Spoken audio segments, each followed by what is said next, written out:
அசாம் மாநிலம் கவுகாத்தியை சேர்ந்தவர் because Burman. அவரது மனைவி தீபாவளி ராஜ்போன்சி. இந்த தம்பதிக்கு மிரோனி பர்மன் என்ற 10 வயதுடைய மகன் இருந்துள்ளார். இதனிடையே கருத்து வேறுபாடு காரணமாக பிகாஸ் பர்மனை விவாகரத்து செய்ய தீபாவளி கோர்ட்டில் மனு தாக்கல் செய்துள்ளார். இதனால் இருவரும் பிரிந்து வாழும் நிலையில் மகன் மிரோனி தனது தாயாருடன் வசித்து வந்துள்ளார். அதேவேளை தீபாவளிக்கு ஜோதிமோய் ஹலோய் என்பவருடன் பழக்கம் ஏற்பட்டுள்ளது. இது நாளடைவில் கள்ளக்காதலாக மாறியுள்ளது. இந்நிலையில் கள்ளக்காதலுக்கு தீபாவளியின் மகன் மிரோன் இடையூறாக இருந்து வந்துள்ளான்.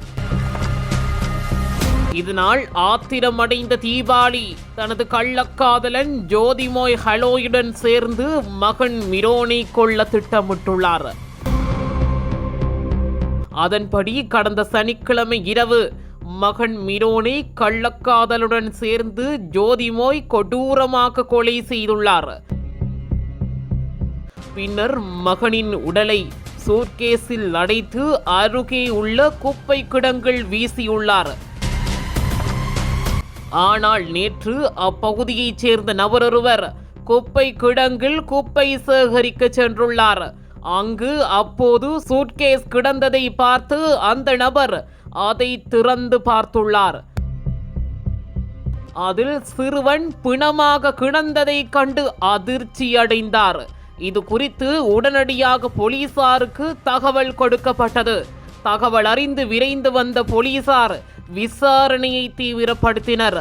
அதில் கள்ளக்காதலனுடன் சேர்ந்து மகனை கொன்று உடலை சூட்கேஸில் வீசியது தீபாவளி என்பது தெரிய வந்தது. இதையடுத்து தீபாவளி மற்றும் அவரின் கள்ளக்காதலன் ஜோதிமொய் ஆகியோரை போலீசார் அதிரடியாக கைது செய்துள்ளனர்.